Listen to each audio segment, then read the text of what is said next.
बिस्मिल्लाहिर्रहमानिर्रहीम।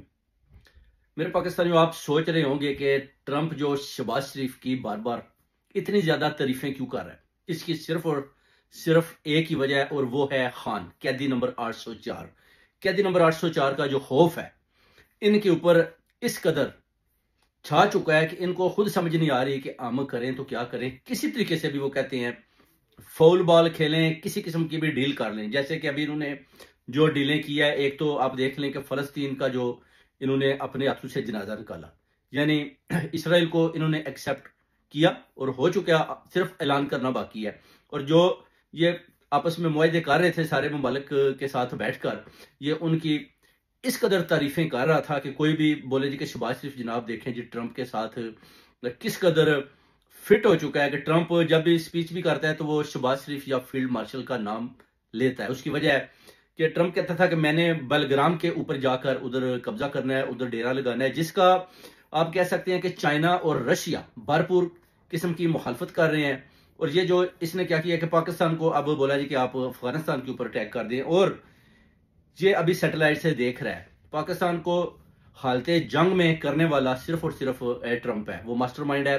हमारे जो अपना शहबाज शरीफ है, जैली वजीर आजम और फील्ड मार्शल बेसिकली यूज हो चुके हैं, बुरी तरह फंस चुके हैं। और ये फंसे क्यों हैं? क्योंकि इनको पता है कि अगर ट्रंप का साथ ना दिया तो फिर खान बाहर आ जाएगा, और अगर खान बाहर आ गया तो फिर हम किधर जाएंगे, हमारे सर पर कौन हाथ रखेगा। इस चीज का जो खौफ है ना, वो इनको ट्रंप के पास ले गया। और ट्रंप के साथ मिलकर जो इन्होंने मुआहदे किए, उसमें मादनियात, बलोचिस्तान में अड्डे, उसके बाद अपना अफगानिस्तान पर हमला, इस तरह की काफी चीजें, फलस्तीन को और इसराइल को दो रियासतें एक्सेप्ट करना और फिर उसको भी मुल्क मानना, इस तरह के इन्होंने बहुत ज्यादा मुआहदे उसके साथ किए हुए हैं। इसलिए तो देखें, इतनी ज्यादा कंट्री के इतने इतने बड़े सरबरान, सदर अपना, और जो उसके अलावा वजीर आजम है, उधर आते हैं ट्रंप किसी का नाम नहीं लेता। आप देख लो, उधर अरब कंट्री के बड़े बड़े किंग भी आकर, रिश्तेदार भी बैठे होते हैं, मगर सिर्फ और सिर्फ ट्रंप के ऊपर अगर सवार है तो वो सिर्फ और सिर्फ शहबाज शरीफ और फील्ड मार्शल। अगर फील्ड मार्शल ना हो तो वो शहबाज शरीफ की तारीफ करता है, अगर शहबाज शरीफ ना हो तो वो फील्ड मार्शल की तारीफ करता है। जो भी हाजिर होता है उसकी भी तारीफ, और जो नहीं आता उसका भी जरूर जिक्र करता है, और घूम घूम कर उनको देखता है कि ये कैसे लोग हैं शहबाज शरीफ। इन्होंने अपने हाथों से अपना मुल्क बेच दिया, इन्होंने अपने हाथों से बलोचिस्तान हमारे वाले कर दिया, इन्होंने अपने हाथों से अफगानिस्तान के साथ जंग शुरू कर दी। इसके पीछे जो हिंदुस्तान के साथ, इंडिया भारत के साथ जो जंग थी, उसको भी जो अपना कहते हैं ना, ट्रंप साहब जनाब आपने बहुत बड़ा, बहुत अच्छा काम किया। बेसिकली इंडिया ने जब पाकिस्तान के ऊपर हमला किया तो इसके पीछे भी ट्रंप का हाथ था, क्योंकि अभी वो सबका जो टेम्परेचर है ना, वो बारी बारी चेक कर रहा है कि किस में कितना दम है। ईरान को भी चेक किया, कतर को भी चेक किया, सऊदीया को भी धमकी लगाई, और अभी जो है ना पाकिस्तान का टेम्परेचर, उन्होंने बोला कि अच्छा, ये तो इंडिया से भी ज्यादा ताकतवर निकले हैं।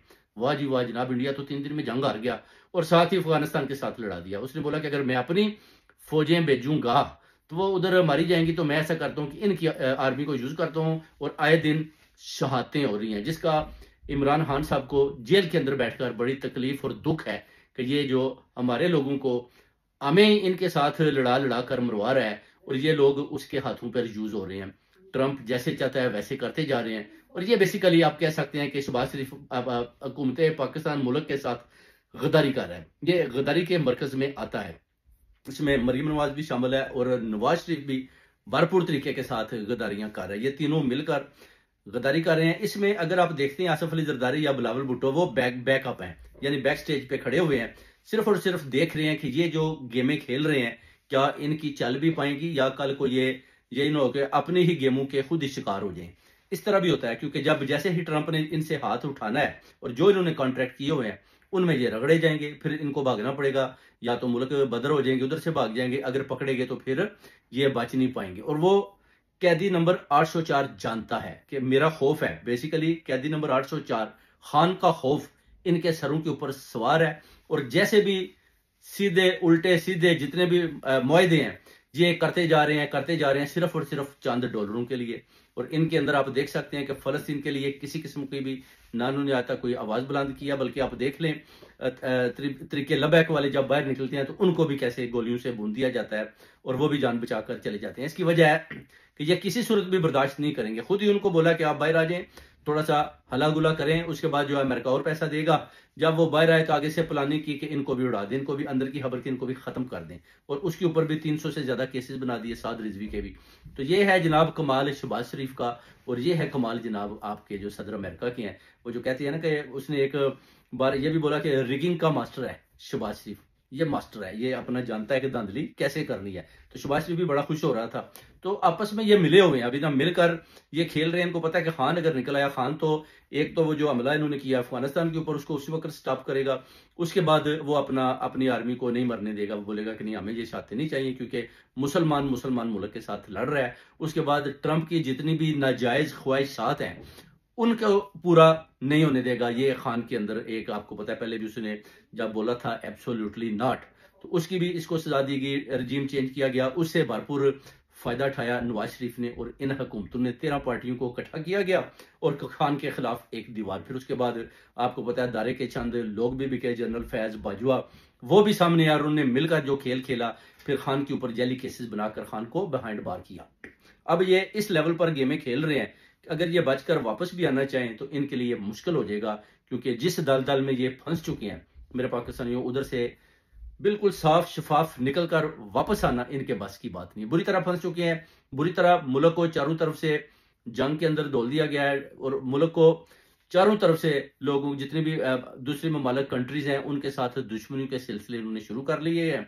ईरान से लेकर सारे ममालिक इनसे अभी जो है ना पहले की तरह नहीं, उनको पता है कि ये अपने ही मुसलमान भाइयों के साथ लड़ रहे हैं, और उधर कह रहे हैं कि ये जनाब तालिबान है, ख्वारिज़मी है, इनको मारे। इस तरह के भी बयान आ रहे हैं। हालांकि आप जनरल जिया के दौर में देखें तो तालिबान को पैदा करने वाले जनरल जिया थे, और बाद में आहिस्ता आहिस्ता जब वो जोर पकड़ गए तो उसके बाद उन्होंने बोला जी कि हमने ऐसे मुजाहिदीन बना दिए हैं जो कश्मीर से लेकर फलस्तीन तक लड़ेंगे, और मगर अभी खुद ही वो ये उनका सफाया कर रहे हैं और बता रहे हैं कि ये लोग दहशतगर्द है। अब देखना यह है कि आप इनके कौन कौन से अल्फाज हैं जिन पर आप यकीन करेंगे कि पहले ये मुजाहिदीन थे, उसके बाद ये तालिबान थे, और अभी ये ख्वारिज़मी है, ख्वारजी बन चुकी हैं। तो ये ख्वारजी ये बन चुके हैं। तो इस तरह के जो लोगों के अंदर गलत किस्म के तासर फैलाए जा रहे हैं, और सिर्फ अपनी हुकूमत बरकरार रखने के लिए। और अभी जो सुहेल अफरीदी साहब भी आ चुके हैं, वो भी इनकी बात मानने को तैयार नहीं है, और ये भी जनाब फुल प्लानिंग कर रहे हैं कि किसी तरीके से भी हम सुहेल अफरीदी को अपना वजीर आला खैबर पख्तूनख्वा ना बनने दें, क्योंकि सारी यूथ जो है ना वो सुहेल अफरीदी के साथ है। और अगर सुहेल अफरीदी आवाज देता है अपने हल्के में, तो अगर 3 लाख आदमी है तो 3.5 लाख तक भी आदमी बाहर आ जाएगा।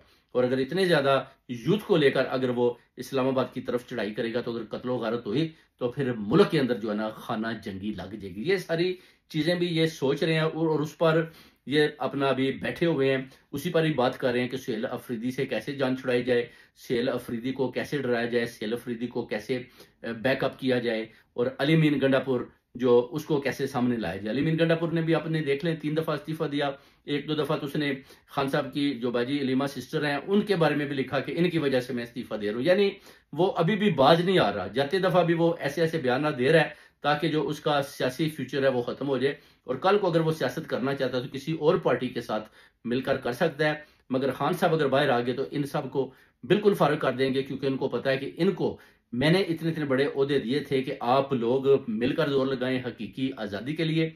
बाकी ये जो ट्रंप अपना ये जो एस्टेब्लिशमेंट के साथ मिलकर कहता है जी कि मैं डीलें कर रहा हूं खान साहब को बाहर निकालने के लिए, ये गंडापुर का काम नहीं है। खान साहब ने पैगाम दिया कि अगर डील करनी हो तो मैं खुद डील कर सकता हूं, मुझे गंडापुर की डील नहीं चाहिए, मैं खुद कर लूंगा। गंडापुर को वो कहते हैं मैंने नहीं, अवाम ने हटाया, क्योंकि अवाम का जो पैगाम है कि हमें गंडापुर नहीं चाहिए। तो खान साहब कहते हैं जिसको अवाम रिजेक्ट कर देती है उसको कोई भी अपना जो है ना लीडर बचा नहीं पाता, इसलिए गंडापुर का बचना मुश्किल हो चुका है। और अभी जो शहर अपना सुहेल अफरीदी का जो पैगाम है लोगों ने दिए हैं, उसके लिए उन्होंने बोला कि इसको आप वजीर आला खैबर पख्तूनख्वा बनाएं, इंशाल्लाह ये आपकी उम्मीदों पर पूरा उतरेगा। वो भी आपने देख लिया, शेर अफसर मरवर से लेकर जितने भी हैं सारे वो बता रहे हैं कि ये एक बहुत ही मजबूत वजीर आला खैबर पख्तूनख्वा बना है, और इसको हटाना ऐसे ही है कि आपने अगर इसको जान से मारेंगे तो शायद ये बैकअप हो सकता है। वैसे ये खान के नजरिए को लेकर आगे जाएगा, चाहे उसका रिजल्ट कुछ भी नहीं।